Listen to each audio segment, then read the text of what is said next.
64-cü suala baxır. Bizə kalsium, maqnezium metalları verilib. Kalsiumumuzun kütləsi 20, maqneziumumuzun kütləsi isə x-dır və hər ikisinin atom sayı n, yəni bərabərdir. Hər iki metalın atom sayı bərabər olduğu üçün n1 bərabərdir n2. Birinci maddəmiz n1, ikinci maddəmizi n kimi qeyd edirik. M maddələrin atom sayıdır. Bunu tapmaq üçün maddənin kütləsini o molyar kütləsinə bölürük. Molyar kütlə maddənin 1 molunun kütləsidir.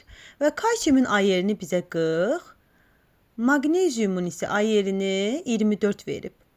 Aha, verilənləri düsturumuzda yerinə qoysaq, kalsiumumuzun kütləsi 20, 1 molunun kütləsi isə 40-dır. Maqneziumumuzun kütləsi x, 1 molunun kütləsi 24-dür. İxtisarlarımızı edirik, x-imizə isə 12 alıq. Demək ki, maqneziumumuzun kütləsi 12-yə bərabərdir. Bizə bir kristal hidrat verilib, onun ümumi kütləsi 27,9 qramdır və deyir qızdırıldıqda 10,8 qram su alınır. Demək bu kristal hidratın tərkibində 10,8 qram su vardır. Kristal hidratın tərkibi də su və alüminium sulfatdan təşkil olunur. Onun 10,8 qramı sudursa, yerdə qalan da təbii ki alüminium sulfatın payına düşür. Ümumi kütlədən suyun kütləsini çıxdı və 17,1 qram alüminium sulfatı tapmış olduq. Bizdən x-i suyun mol sayını soruşur. Mol sayını tapılma düsturunu demişdim ki, maddənin kütləsini onun molyar kütləsinə bölür, nisbət şəklində yazırıq. Alüminium sulfat üçün 17,1, yəni kütləsini 1 molunun kütləsinə 342-yə böldük. Su üçün isə onun kütləsini, yəni 10,8-i 1 molunun kütləsinə 18x-a bölürük və nisbət şəklində yazırıq. İxtisarlarımız olundu və biz tapdıq ki, x-imiz, yəni suyumuzun mol sayı 12-yə bərabərdir. İndi isə 67-ci sualımıza baxırıq. Burada Y-in mol sayının Y2S5-in kütləsinə olan asıllıq qrafiki verilib.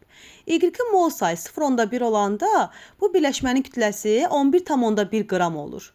Baxırıq ki, birləşmədə 2 mol Y var. 2 mol Y olanda bu birləşmənin kütləsi neçədir? Ona x yazırıq, çünki bilmirik. Və burada yazdığımız tənasübləri, ixtisarlarımızı edirik və 20-ni 11,1 qrama vurduqda x-imiz 222 qrama bərabər olacaq. Demək, bu birləşmənin emerini hesablayırıq və onu 222 qrama bərabər götürürük. Və hesabladıq, bərabər götürdük. 2x üzərinə gəlirik. Bizdə kürdün ayerini 32 verib. Və burada emeri hesablasaq, 2y-a vuraq, 2y üzərinə gələrik, 5-i kürdün ayerinə vursaq, 160, bərabər 222-yə. Və alındı ki, 2y-imiz 62-yə bərabər olur və onu da 2-yə böldükdə 31 alınır. Demək, burada y-in nisbi atom kütləsi 31 qramdır. 68-ci sualımıza baxırıq. Bizə AX, BY birləşməsi verilib. Bu birləşməmizdə x və y indekslərimizin cəmini soruşur. Bizə A və B maddələrimizin kütləsini zamandan asıllıq qrafiki verilib. Bu qrafikdə görürük ki, A maddəmizin kütləsi 100-88 enib. Yəni, A maddəmizin kütləsi neçə olub? 12 qram. B maddəmizə baxırıq, 100-dən 36-ya, 100-dən çıxırıq 36-nı, kütləmiz tapırıq ki, 64 qramdır. A maddəmizin nisbi atom kütləsi 12, B maddəmizin nisbi atom kütləsi isə 32 verilib. Mən demişdim ki, maddələrin indeksini tapmaq üçün onların kütləsini ayirlərinə bölürük. A maddəmizin indeksini, yəni x-i tapmaq üçün onun kütləsini, yəni 12-ni bölürük onun nisbi atom kütləsinə. 12-yə alınır 1. B maddəmizin yəni indeksini tapmaq üçün, y-i tapmaq üçün onun kütləsini 64-ü bölürük nisbi atom kütləsinə. 32-yə alınır 1. Demək, bizim indekslərimiz x1, y isə 2 alınır və cəmi 2-nin üzərinə 1 gəlirik 3. Keçirik 69-cu sualımıza. Bizə 2 dənə maddə verilib. Litium 3x, bir də ferium x maddələri. Bu maddələrdən birinci maddəmizdə x-in kütlə payı 40%, ikinci maddəmizdə isə y faiz verilib. Yəni, ferium x maddəsində x-in kütlə payını soruşur. Burada bizdə litium 3x-də x-in kütlə payı 40 verildiyi üçün bu kütlə payını düsturumuzda yerinə qoysa, x-in nisbi atom kütləsini tapmış olarıq. Aha, kütlə payımızın düsturunu yazırıq. Omega bərabərdir ayer vurulmuş m bölünmüş m 100% hasili. Demək, bizdə x-in kütlə payını soruşduğu üçün birinci maddəmizə x-in kütlə payı 40% verib. Yuxarıda x-imizin ayerini vururuq indeksinə. Ayeri x-dır, çünki bilmirik. İndeks də 1-ə bərabər olduğu üçün bir dənə x yazırıq. Və litium 3x-in emerini hesablayırıq. 2 litiumun A yerinə vururuq 21, üzərinə gəlirik x. Yazdıq, vurduqda 100% ixtisarlarımızı elədik. Alındı ki, demək 5x bərabərdir 2 vururuq 21-ə 42, üzərinə gəlirik 2x. 5x-dən 2x çıxdı, 3x bərabərdir 42, x-imiz də bərabərdir 14. X-imizin A yerinə 14 hesabladıq. X-in nisbi A atom kütləsini 14 tapdıq. Həmən bu nisbi A atom kütləsini kütlə payı düsturumuzda yerinə qoysaq, ikinci maddəmiz üçün X-in kütlə payını hesablamış olarıq. Omega bərabərdir, X-in A yerini sürətdə yazırıq 14. İndeksi 1 olduğu üçün 14 olaraq yazırıq. Məxrəcdə ferium X-in nisbi molekul kütləsini hesablayırıq. 14 üzərinə gəl 56 vuruluruq 100%-ə. Və burada da ixtisarlarımızı edirik.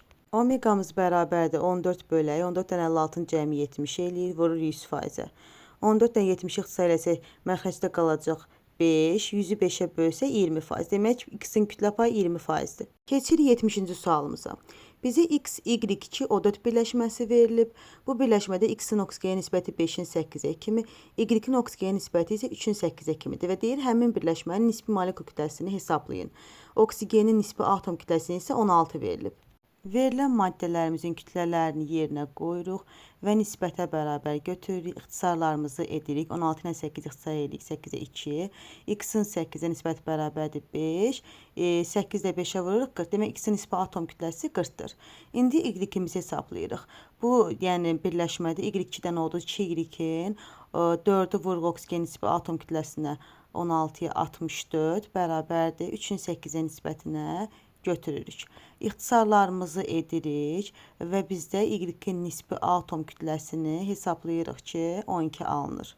X-in nisbi atom kütləsini 40, Y-in nisbi atom kütləsini isə 12 tapdıq.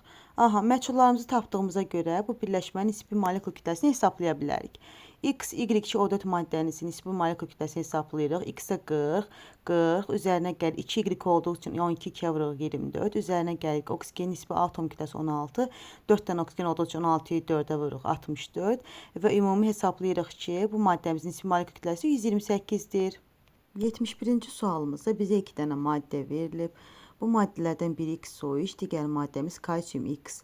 Birinci maddəmizin kütləsi 20 qram, ikinci maddəmizin kütləsi isə 36 qram verilib və hər iki maddələrin atom sayı N. Yəni, hər ikisində eyni sayda atom var. Baxaq ki, bizim birinci maddəmizdə 4 dənə atom, ikinci maddəmizdə 2 dənə atom var. Bunun üçün kalsium X-in qabağına 2 yazırıq ki, atom sayı bərabər olsun. Və bizdən X-in nisbi atom kütləsini soruşur. Yəni, onu tapacağıq. Biz atom sayını hesablamaq üçün nə edirdik? Maddələrin kütlələrini onların molekul kütlələrinə bölür, hesablayırdıq. Hər iki maddənin atom sayı bərabər olduğu üçün bu birləşməni bir-birinə bərabər götürəcəyik. Yəni, XO üçün atom sayını kalsium X-a bərabər götürəcəyik. Və bu maddələrin nisbi molekul kütlələrini hesablayırıq. Alıq ki, birinci maddəmizdəki nisbi molekul kütləsi X plus 48, ikinci maddəmizi hesablayırıq və bu maddəmizin də nisbi molekul kütləsi 40, üzərinə gələk X-a bərabərdir. İndi bu birləşmələrdə yerinə qoyur, hesablayırıq. Birinci maddəmiz üçün onun kütləsi 20, 20-ni bölürük onun molekul kütləsini X plus 48-ə, bərabər götürürük. İkinci maddəmizin kütləsi 36, onun molekul kütləsinə bölürük. Demək, 40 plus X vururuq 2-yə, çünki 2 mol deyir axı. 2 moluna vururuq və ixtisarlarımızı edirik. Demək, 10x üzərinə gələk 400 bərabərdir. 9x üzərinə gələk 9 vuraq 48. 10x-dən 9x çıxırıq, x bərabərdir. 400-dən də çıxacaq 9-u 48-ə vurub hesablayacaq. Demək, 432 eləyir. 432-dən 400 çıxırıq 32. Demək, cavabımız 32. Növbəti sualımızda yenə bizə 2 dənə maddə verilib. Bu maddələrdə misin kütlə payı AA, yəni eynidir. Mis omega 1 bərabərdir mis omega 2-yə. Deyək ki, Y2 birləşməsinin X-in kütlə payını hesablayın. Omeganı hesablanmaq üçün bir ki, misin yerini vururuq indeksinə, bölürük ümumi nisbi molekul kütləsini, onun da 100-ə hasili. Misin nisbi atom kütləsini 64 verib. Yuxarıdakı ifadəmizdə, yəni omega mis 1 bərabərdir, omega mis 2 ifadəmizdə verilənləri yerinə qoysaq, birinci maddəmiz üçün yuxarıda 2-yi vururuq misin nisbi atom kütləsinə, yəni 64-ü vururuq 2-yə.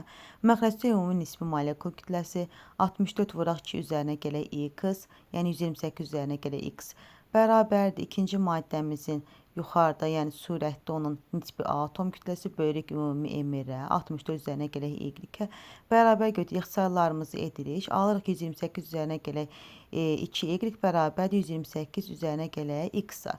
Yəni x bərabərdir 2y ifadəmizi almış oluruq. Demək, biz tapdıq ki, x-imiz 2y-ə bərabərdir. Gətirib bu birləşmədə x-in kütlə payını hesablayaq. Sürətli x-in nisbi atom kütləsi indeksi hasili, məxrəcdə nisbi molekul kütləsi vururuq 100%. X-in kütlə payını hesablamaq üçün bu birləşmədə, yəni x-y birləşmənin nisbi molekul kütləsini hesablayırıq. Nisbi molekul kütləsi hesabladıqda, gətiririk burada x bərabər 2y ifadəsini yerinə qoyuruq. X üzərinə gələk x bərabərdir 2x-i almış oluruq. Gətirək bu ifadəmizdə kütlə payını da yerinə qoyaq. X bölürük 2x-ə, onda vururuq 100-ə bərabərdir 50%. Yəni x-imiz 50%-ə bərabər olmuş olur. 74-cü sualımızda bizə x2, y4 maddəsi verilib. Bu maddənin ümumi kütləsi 8 qramdır. Deyir maddədə x-in kütləsi 6 qramdır. Bu maddə x və y-dən təşkil olunub.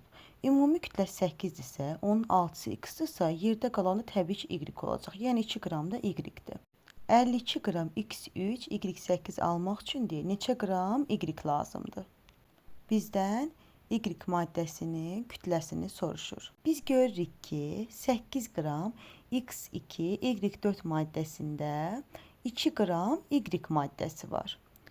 Ümumi emerimizdə, yəni 2x üzərinə gələk 4y maddəmizdə isə 4y qədər maddəmiz var. Və buradan ixtisarlarımızı edirik. 2x üzərinə gələk 4y bərabərdir 16y-ə. 2x-imiz 12y-ə, x-imiz isə 6y-ə bərabər olur. Keçirik ikinci mərhələmizə.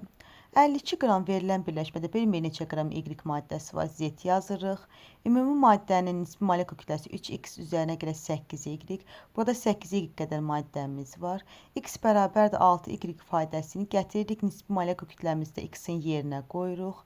Molekul kütləmizdə 3x üzərinə gələk 8y-də x-i yerinə qoysaq 26y almış olacaq. Gəlirik həmən ifadədə, yəni molekul kütləmizdə yerinə yazırıq. Y-lərimiz ixtisar gedər. 2-dən 26 yazsaq yuxarıda qalar 2, 2-yi də 8-ə vurarıq. Y maddəmizin kütləsi 16 qramdır.